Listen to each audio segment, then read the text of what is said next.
அஸ்ஸலாமு அலைக்கும். இன்றைக்கு நாங்கள் 16வது கேள்வியிலேருந்து பார்க்கணும்.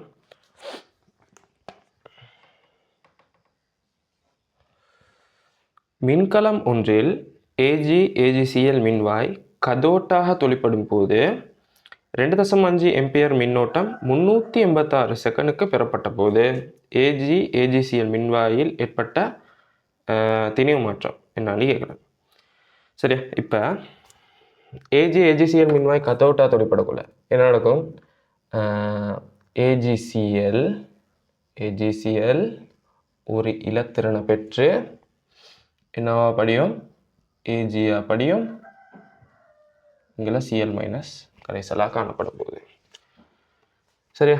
ஓகே. அப்போ இங்கே சமப்படுத்தியாக தான் காணப்படுது. ஒரு மூல் இலத்திறன், ஒரு மூல் AgCl, ஒரு மூல் Ag solid, ஒரு மூல் Cl மைனஸ். சரியா? இப்போ நாங்கள் AgCl பார்க்குற சுட்டியும் AgCl அதை பார்த்தா சரி. ஓகே. இப்போ அடுத்தது பார்ப்போம். இப்போ இங்கே கேட்குறது என்ன? திணிவு மாற்றம் தானே கேட்குறாங்க. இப்போ திணிவு மாற்றம் இப்போ AgCl solidலேருந்து Agக்கு போய்த்திக்கு. அப்படி போகக்குள்ள எவ்வளோ திணிவில் லொஸ் ஏற்பட்டிக்கு அப்படின்னு பார்க்கணும். சரியா? அதுக்கு என்ன செய்யறன்னு பார்ப்போம் அடுத்தது. சரி. இப்போ ஒரு மூல் இலத்திறன் ஒரு மூல் AgClோட தாக்கமுடையக்குள்ள தான் ஒரு மூல் என்ன Ag solid உருவாகுது. சரியா? அப்போ எங்களுக்கு பார்க்க எழுப்பு என்னண்டா,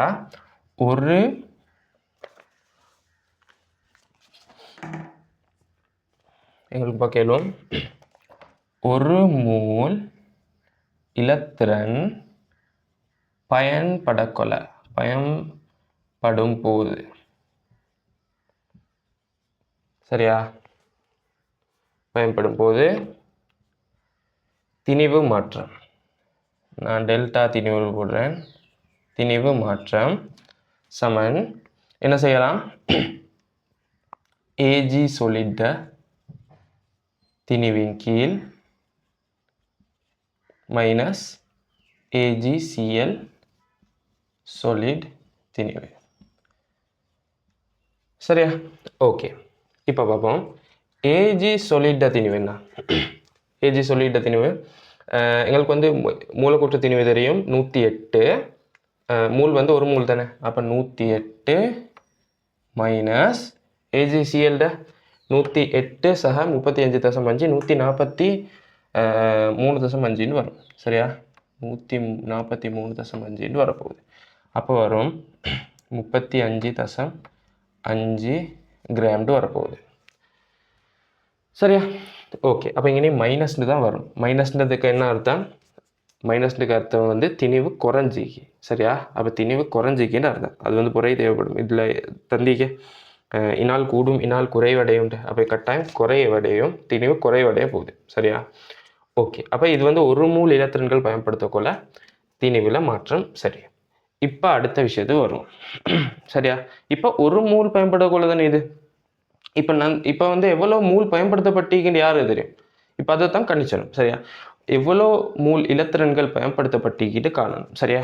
அதை காண்றதுக்கு ஃபஸ்ட்டாக இவங்க தரவு தந்திராங்க. என்ன தந்திராங்க?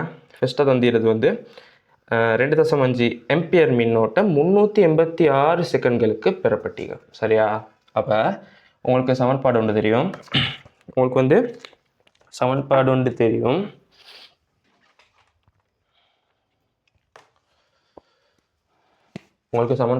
என்ன? Q Saman IT. சரியா? அப்போ இங்கே I என்ன? 2.5 தர 386. சரியா? ஆம்பியர் இது செகண்டில் வரும். சரியா? அப்போ இதை பெருக்கினாண்டா எத்தனை வரும்? 386 தர 2.5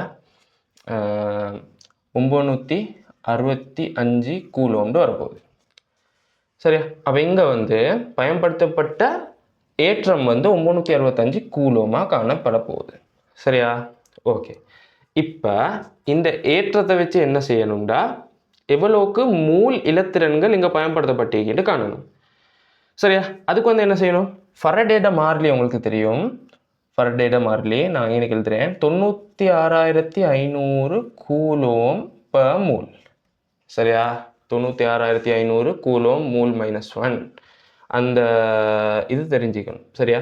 அப்போ ஒரு மூல் இலத்திரன் உருவாகிறதுக்கு 96,500 கூலோமுக்கு ஒரு மூல்டா.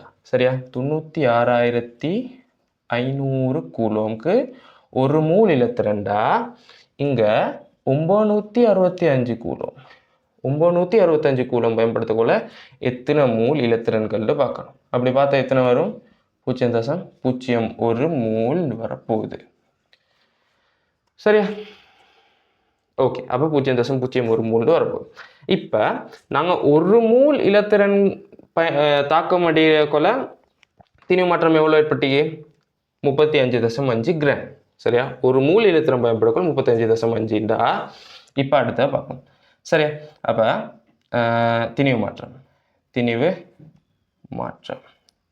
திணிவு மாற்றம் பார்த்தாண்டா ஒரு மூல் இலத்திரன் பயன்படக்குள்ள 35.5 கிராம் லொஸ் ஏற்பட்டீங்க.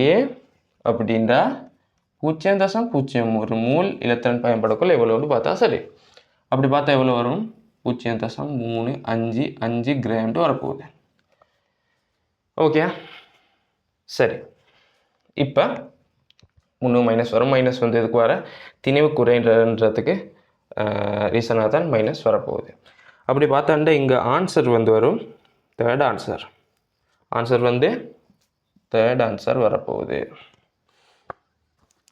சரி, 17வது கேள்வியை பார்ப்போம். பிழையான கூற்றை வந்து கேட்குறாங்க. சரி, இப்போ அதில் முதலாவது கூற்றை பார்ப்போம். கூட்டம் 2 மெக்னீசியம் வந்து தாழ் உருகுநிலை உடையதா. சரியா? அந்த கூற்றை பார்ப்போம்.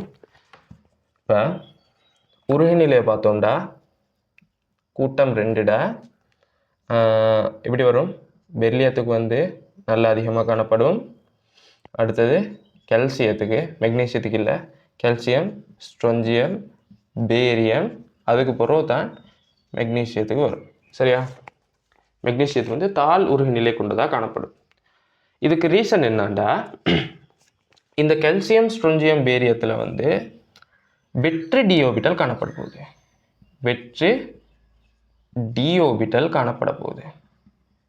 சரியா? இந்த வெற்று டியோபிட்டல் காணப்படுறதால சுயாதீன இலத்திரன்களோட பரிவு அதிகம் நடக்கும். சுயாதீன இலத்திரன்களோட பரிவு அதிகம் நடக்கிறதால உருகுநிலை வந்து அதிகரிச்ச போகுது. சரியா? சுயாதீன இலத்திரன்களோட பரிவு நடக்கிறதால உருகுநிலை வந்து அதிகரிச்ச போகுது. ஆனால் பெர்லியத்தை விட அதிகரிச்சுமா? அதுதான் பார்க்கணும். பொதுவாக உருகுநிலை பார்க்கக்குள்ள நாங்கள் வந்து உலோக பிணைப்பு வலிமையை பார்ப்போம். உலோக பிணைப்பு வலிமை வந்து பெர்லியத்துக்கு வந்து என்ன அதிக அளவு உயர்வாக காணப்படும். சரியா? அப்போ பெர்லியத்துக்கு வந்து அதிக அளவு உயர்வாக காணப்படும். அது காரணம் என்னன்னா அதோட ஆரை வந்து நல்லா குறையும். சரியா? உங்களுக்கு தெரிஞ்சுக்கும் உலோக பிணைப்பு வலிமையில் ஆரை குறையக்குள்ள என்ன உலோக பிணைப்பு வலிமை அதிகரிச்சு. அப்போ உலோக பிணைப்பு வலிமை வந்து நல்லா அதிகம்ன்றதால உருகுநிலையும் நல்லா அதிகமாக காணப்பட போகுது. சரியா? அப்போ மெக்னீசியத்தில் வந்து வெற்றி டியோபிட்டல் வந்து காணப்படாது. அப்போ வெற்றி டியோபிட்டல் காணப்படாததால இந்த கால்சியம், ஸ்ட்ரோன்சியம், பேரியம் இந்த மூணும் வந்து என்ன செய்யும்? இந்த மெக்னீசியத்தில் உருகுநிலையை வந்து பாஸ் பண்ணி அந்த சுயாதீன இலத்திரன்களோட பரிவு காரணமாக உருகுநிலையை வந்து அதிகமாக்கி கொள்ளுவாங்க. ஆனால் பெர்லியத்தில் வந்து ஆரை வந்து அதிகம்ன்றதால ஆரை வந்து நல்லா குறைவுன்றதால உருகுநிலை வந்து நல்ல உயர்வாக காணப்பட போகுது. சரியா? அப்போ அந்த கூற்றை வந்து நாங்கள் சரின்னு எடுப்போம். மெக்னீசியத்துக்கு வந்து நல்ல உருகுநிலை குறைவாக காணப்படும். ரெண்டாவதுக்கு வரும். AlF3 உறுதி அடைவதற்காக Al2F6 ஆக காணப்படக்கூடியது. சரி, இங்கே வந்து பாருங்க, AlF6ல வந்து அலுமினியத்தோட மின்னெதிர்த்தன்மை 1.5 காணப்படும். F6 வந்து 4.0 காணப்பட போகுது. அப்போ மின்னெதிர்த்தன்மை வேறுபாடு 2.5 காணப்படும். சரியா? இப்படி மின்னெதிர்த்தன்மை வேறுபாடு உயர்வாக காணப்பட்டதால இது வந்து எப்படியான சேர்வை? அயன் சேர்வையாக காணப்படும். சரியா? அயன் பிணைப்பை கொண்ட அயன் சேர்வையாக காணப்பட போகுது. சரியா? அயன் சேர்வையாக காணப்படுறதால இதில் பிணைப்பு வந்து ஏற்கனவே வலிமையாக தான் காணப்படும். சரியா? இந்த சேர்வை வந்து நல்ல வலிமையாக தான் காணப்பட போகுது. ஆனால் AlCl3 இப்போ வந்து AlF3 AlCl3 AlBr3 AlI3 வந்து எப்படியான சேர்வைகள்டா பங்கீட்டு வழி சேர்வைகள். பங்கீட்டு வழி சேர்வைகளாக காணப்படும். பங்கீட்டு வழி சேர்வைகளாக காணப்படுறதால இதில் உறுதி வந்து குறைவாக காணப்படும். சரியா? பங்கீட்டு வழி சேர்வையாக காணப்படுறதால அயன் சேர்வைகளோட ஒப்பிடக்குள்ள உறுதி குறைவாக காணப்படும். அடுத்த விஷயம் என்னன்னா இதில் அட்டக விதியை வந்து இவை பூர்த்தி செஞ்சு காணப்படாது. சரியா?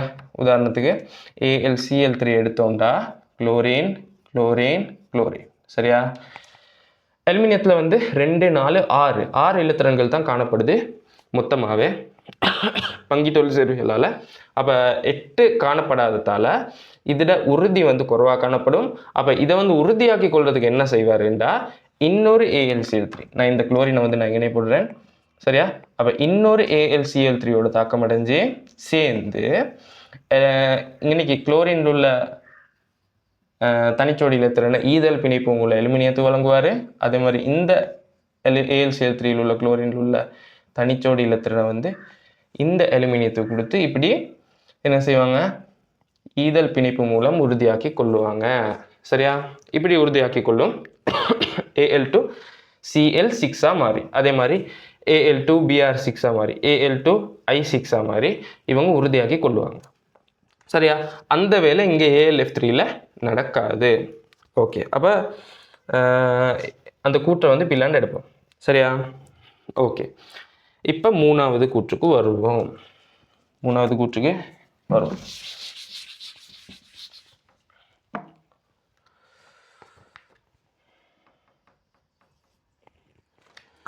NO NO2 ஆகியவற்றின் நைட்ரஜன் அட்டக நிலையை பூர்த்தி செய்யாத போது N2O3யில் பூர்த்தி செய்துள்ளது. சரியா? NO NO2 வந்து NO வந்து எப்படியானது NO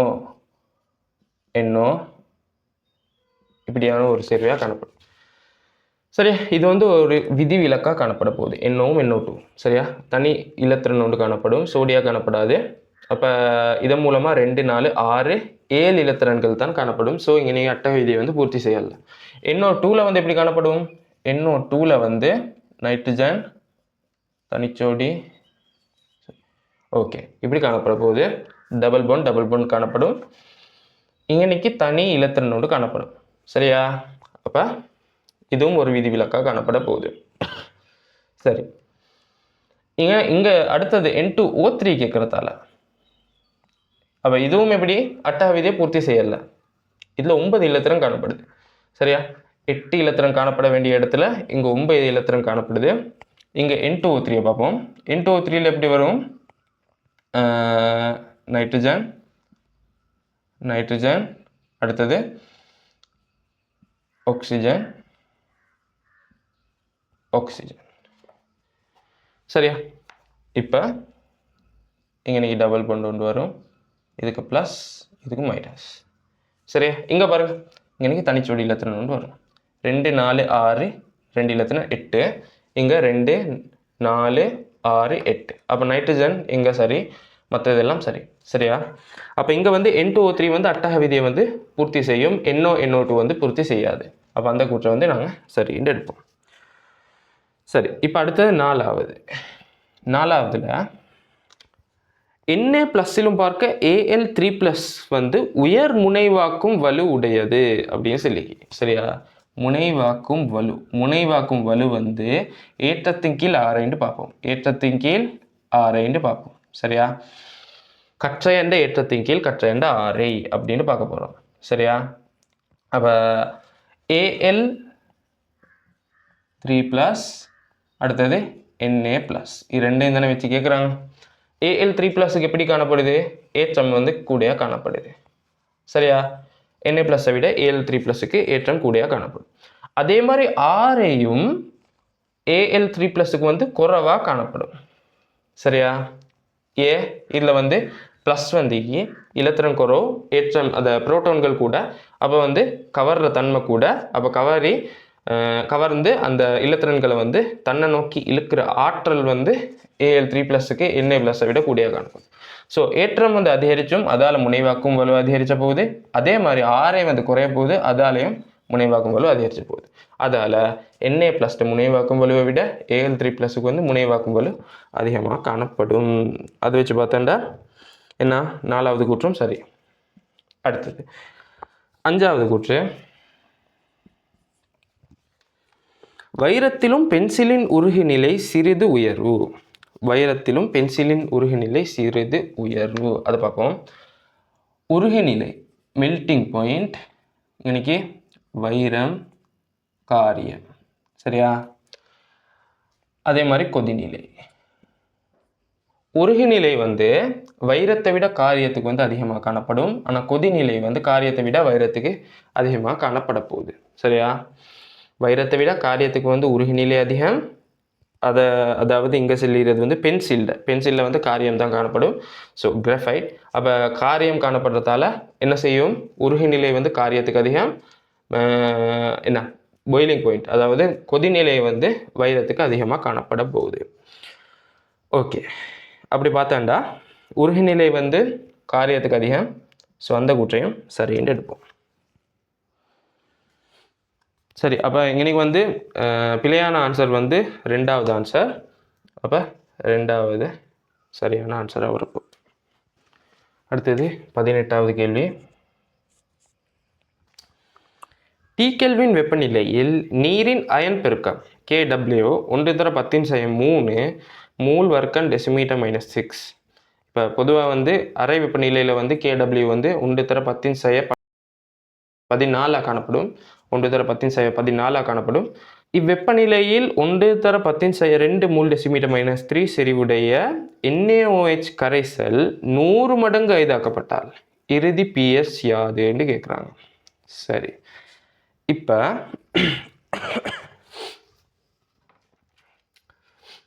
இப்போ KW தந்திரான் என்ன 1×10⁻13 தானே. இப்போ PKW கண்டுபிடிப்போம் சரியா. PKW காணக்கொள்ள -log 1×10⁻13 ஆகவே 13 log 1 log 1 வந்து 0 ஆகவே 13 என்று வரும் சரியா. ஓகே, இப்போ எங்களுக்கு PKW தெரியும். இப்போ அடுத்த தரவு தந்திரான் 1×10⁻² மூல் டெசிமீட்டர் -3 NaOH. NaOH எப்படியான சேர்வை? NaOH வந்து ஒரு வன்காரம் சரியா. வண்ணமிலம் வன்காரம் வந்து முற்றாக பிரிகை அடையக்கூடியது. ஆகவே Na+ ஆகவும் OH- ஆகவும் பிரிகை அடையும். Na+ ஆகவும் OH- ஆகவும் பிரிகை அடையும். ஆகவே இங்கே வந்து 1×10⁻², மூல் டெசிமீட்டர் -3 ஆரம்பத்தில் ஈந்தா செறிவு அதே அளவுக்கு தான் OH- செறிவும் 1×10⁻²ஆகவே தான் இயக்க போகுது சரியா. முற்றாக பிரிகை அடையும். வன்காரங்கள் வண்ணவிலங்கள் வந்து முற்றாக பிரிகை அடையக்கூடியது சரியா. அப்படி பிரிகை அடையும். அப்போ OH- செறிவு என்ன? OH- செறிவு 1×10⁻². அப்போ அதை வச்சு எங்களுக்கு என்ன காணலாம்? POH காணலாம் சரியா. அப்போ -log 1×10⁻². ஆகவே 2 - log 1 அது வந்து 2 காணப்படும் சரியா. ஓகே, அப்போ POH கண்டுட்டோம். இப்போ PKW தெரியும், POH தெரியும்ன்றதால pH சக POH சமன் PKW காணப்படும் சரியா. அப்போ எங்களுக்கு pH காணலும் இல்லையா. எப்படி 13 எனக்கு வந்து 2 வந்துச்சு சரியா. 13 - 2 வந்துச்சு.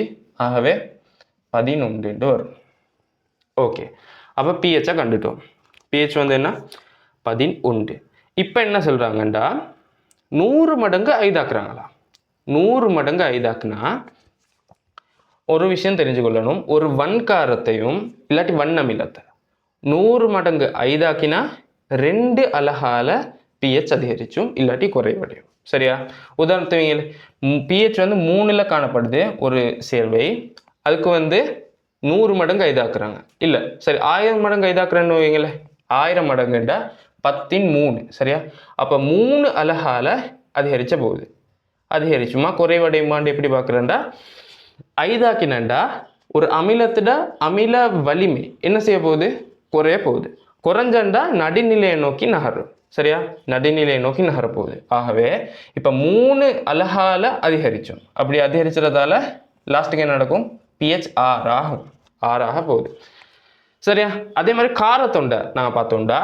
இப்போ காரம் இப்போ இன்னைக்கு உள்ளதை எடுத்தேன்டா 11 1000 மடங்கு என்ன ஐதாக்குறோம். ஐதாக்குனா என்ன நடக்கும்? 10 அதாவது 3 அலகால குறையும். சரியா? அதில் கார வலிமை வந்து குறைய போகுது. அப்படி கார வலிமை குறையிறதால அதில் பிஹெச் வந்து 3 அலகால என்ன செய்யும்? குறையும். குறைஞ்சி பிஹெச் 8க்கு வரும். அதே கான்செப்ட் இங்கே பார்த்தேன்டா இனி 100 மடங்கால ஐதாக்குறதால எத்தனை ஆளில் 2 அலகால குறைய போகுது. சரியா? 10 அப்போ 2 அலகால குறையும். அப்படி குறையிறதால பிஹெச் லாஸ்ட்டுக்கு 9க்கு வரும். சரியா? அப்போ 9 வரும். Answer first.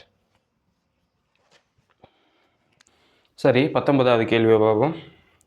ஆர் சமநிலை பி ஆக அமையும் ரசாயன சமநிலை தாக்கம் ஒன்றில் மாறா அமுக்கத்தில் தாக்க அளவுடன் நியம கிப்சக்தி மாறல் இரு வேறு வெப்பநிலைகளில் காட்டப்பட்டுள்ளது. சரி, இத்தாக்கம் பற்றி சரியான கூற்றை கேட்குறாங்க. சரி, பார்ப்போம். முதலாவது கூற்று, இது முத்தாக்கம் அகவெப்பத்தாக்கம். சரி, இப்போ சமநிலையை போட்டுட்டு இப்போமே ஆர் சமநிலை பியாம். இப்போ சொல்கிறாங்க முத்தாக்கம் அகவெப்பத்தாக்கமெனின் டி பெரிது T1 அப்படின்றாங்க. சரி, இப்போ 2-3 விஷயம் இன்னைக்கு பார்த்துட்டு இப்போ. சரியா? இப்போ இங்கே பாருங்களேன். இப்போ டெல்டா ஜின்னு என்ன? ஜி விளைவு மைனஸ் ஜி தாக்கி, அதை தானே நாங்கள் சொல்லுவோம் டெல்டா ஜின்னு. சரி, இப்போ இங்கே ஃபஸ்ட்டாக T1 கிராஃபை பார்த்தேன்டா. T1 கிராஃப், அடுத்தது T2 கிராஃப். சரியா? இது வந்து ஆரம்ப வெப்பநிலை T1டும் அடுத்தது வர்றது வந்து T2டும் நாங்கள் எடுப்போம். அதை பற்றி சொல்லி இல்லைங்க. சரி, அப்படி நாங்கள் எடுப்போம். சரியா? இப்போ விளைவு மைனஸ் தாக்கி இங்கே பாருங்களேன். இங்கே விளைவு மைனஸ் தாக்கி அதை வச்சு பார்த்தேன்டா ஃபஸ்ட்டை வந்து T1 மைனஸ் T2 அதை வச்சு பார்ப்போமே. அப்போ ஜி விளைவு மைனஸ் ஜி தாக்கிந்தா கொஞ்சம் கீழே வர மாதிரி தாக்கி. அப்போ எங்களுக்கு வந்து மைனஸாக எடுக்கணும். அப்படின்ற விளைவு வந்து தாக்கியை விட கொஞ்சம் சின்னதாக தான் காணப்படுது. கிராஃப்லேயும் அப்படி தான் தந்திடுறாங்க பேப்பரில். சரியா? அப்போ விளைவு சின்னது, தாக்கி கொஞ்சம் பெருசு. அப்போ வந்து எங்களுக்கு மைனஸ்ன்னு எடுக்கலும்.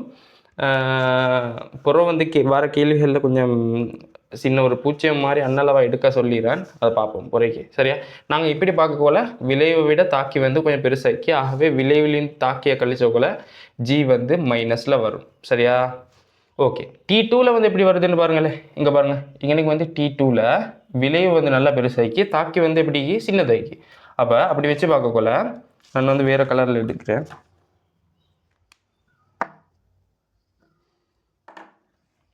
பாருங்களேன். இப்போ சரியா? அப்போ இங்கே பாருங்கள், விளைவிலேருந்து தாக்கியை கழிச்சா டெல்டா ஜி என்ன வருது?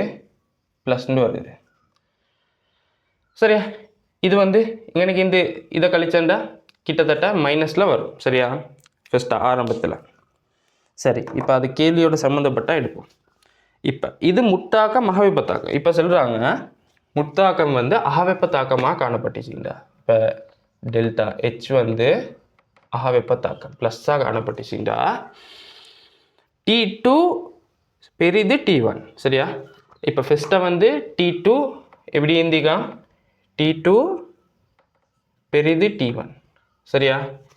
அகவெப்பத்தாக்கமாக காணப்பட்டா T2 வெப்பநிலை பெருசாக ஆரம்பத்திலேருந்து இப்போ வெப்பநிலை பெருசாகுது. பெருசாகினா என்ன செய்யும்?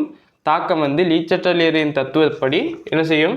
அகவெப்பத்தி செயல நகரும். அதாவது முன்னோக்கி நகரப்போகுது. சரியா? முன்னோக்கி நகருமான்னு பார்ப்போமே. எப்படி முன்னோக்கி நகருமா அப்படின்னு பார்க்குற. இங்கே T2 வந்து எப்படிக்கு டெல்டா ஜி வந்து ப்ளஸ் ஆகி, அப்போ வந்து முன்னோக்கி நகராது. சரியா? அப்போ வந்து இவங்க சொல்லிடுறாங்க T2 பெருசாகிக்குமா, அதோட டெல்டா ஹெச் வந்து ப்ளஸ் ஆகிக்குமா. சரியா? அப்போ டெல்டா ஹெச் ப்ளஸ் ஆகிறதால T2 பெருசாகிருந்தேன்னு என்ன செய்யும்? தாக்கம் அகவெப்பத்தி செயலில் நடக்கும். அப்போ தாக்கம் வந்து அகவெப்பத்தி செயலில் போனாண்டா முட்டாக்கம் வந்து என்ன செய்யும், டெல்டா ஜி வந்து ப்ளஸ் ஆகும். சரியா, டெல்டா ஜி மைனஸ் ஆகிக்கும். சரியா, அப்போ முட்டாக்கம் வந்து டெல்டா ஜி மைனஸ் ஆகிக்கும். ஆனால் இங்கே வந்து டெல்டா ஜி வந்து ப்ளஸ்ஸாக தான் காணப்படுது. ஸோ எங்களுக்கு வந்து எடுக்கல என்ன, அந்த கூட்டம் வந்து சரின்னு எடுக்கலாம். முட்டாக்கம் வந்து T2 வந்து சின்னது T1 அப்படின்னு வந்து இந்த எடுத்துக்கலாம். ஏன் T2 சின்னதுண்டா ஆரம்பத்தில் ஈந்தத்தை விட T2 வந்து சின்னது அப்படின்ட்டா வெப்பநிலை குறைஞ்சிக்கும். வெப்பநிலை குறைஞ்சன்ற அர்த்தம் என்ன, புறவெப்ப திசையில் நகரும். புறவெப்ப திசையில் நகர்ந்தா பின்னோக்கி நகர்ந்திக்கணும். முட்டாக்கம் தானே அகவெப்பம், அப்போ பின்னோக்கி நகர்ந்திக்கும். பின்னோக்கி நகர்ந்தாண்டா டெல்டா ஜி வந்து ப்ளஸ் ஆகிக்கும் முட்டாக்கத்துக்கு. சரியா, அப்படி பார்த்திக்கலாம். ஆனால் இப்போ வந்து T2 பெருசுன்றதால அகவெப்ப திசையில் நகரும். அகவெப்ப திசையில் நகர்ந்த டெல்டா ஜி மைனஸ் ஆகிக்கும் முட்டாக்கம். ஆனால் இங்கே வந்து டெல்டா ஜி ப்ளஸ் ஆகிக்கும் T2வில். சரியா, ஆகவே எங்களுக்கு வந்து அந்த கூற்றை வந்து எப்படி எடுக்கணும், பிழையாக தான் எடுக்கணும். அந்த கூற்று பிழை. அடுத்தது, தாக்க சமநிலை மாறிலி T1லும் T2வில் பெரிது. சரியா, ரெண்டாவது கூற்றில் T1லும் T2வில் பெரிது அப்படின்னு சொல்லிடுறேன். சரியா, அது எப்படி பார்க்குற, சமநிலை மாறிலி Kc சமன் Pயின் செறிவின் கீழ் Rயின் செறிவு. சரியா, அப்போ T1லும் T2வில் பெரிதுன்னு சொன்னாண்டா T2வில் எப்படி வந்தீங்க, T1ல இப்போ இங்கே பாருங்கள் சமநிலையை நாங்கள் பார்க்கக்குள்ள இந்த அதித்தாள் புள்ளியை தான் பார்க்கணும். சரியா, ஃபெஸ்ட்டாக வந்து அதித்தாள் புள்ளி வந்து விளைவு சார்பாக வந்தீங்க. சரியா, விளைவு கிட்ட வந்தீங்க. T2ல வந்து அதித்தாள் புள்ளி வந்து தாக்கி கிட்ட வந்தீங்க. அப்போ தாக்கி சார்பான சமநிலை அப்படின்னு தான் சொல்லுவோம். சரியா, அப்படின்னா தாக்கிட செறிவு விளைவிட செறிவை விட எப்படி இருக்கும், அதிகமாக காணப்பட போகுது. அப்போ இங்கே தாக்கி என்ன காணப்படுது, ஆர் தான் காணப்படுது. ஆகவே ஆர்ட செறிவு வந்து அதிகமாக காணப்படுது. ஆர்ட செறிவு கூட்டினா கேசி குறையும். இது இப்போ T2 வெப்பநிலையில் வந்து கேசிட செறிவு குறைய போகுது. அப்போ T2 செறிவில் இன்னும் வந்து கேசிட செறிவு குறையும். ஆனால் இங்கே பெருசின்னு சொல்லிடுறதால அந்த கூட்டையும் நாங்கள் பிளாண்டு எடுப்போம். அடுத்தது மூணாவது, இது முட்டாக்கம் புறவெப்ப தாக்கம் எனின். முட்டாக்கம் புறவெப்ப தாக்கம் எனின். அப்போ நான் மறுக்கணும் எழுதுகிறேன், சமநிலை P இதில் வந்து டெல்டா H வந்து புறவெப்ப தாக்கம்ன்றாங்க.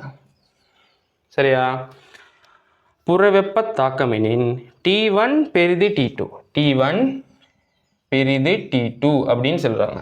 சரியா, T1 பெரிது T2 அப்படின்னா ஆரம்ப வெப்பநிலை வந்து இறுதி வெப்பநிலையை விட குறைவுன்றாங்க. சரியா, தொகுதிட வெப்பநிலையை வந்து அப்போ குறைச்சிறாங்க. தொகுதிட வெப்பநிலை குறைஞ்சண்டா தாக்கம் என்ன செய்யும், புறவெப்ப திசையில் நகரும்.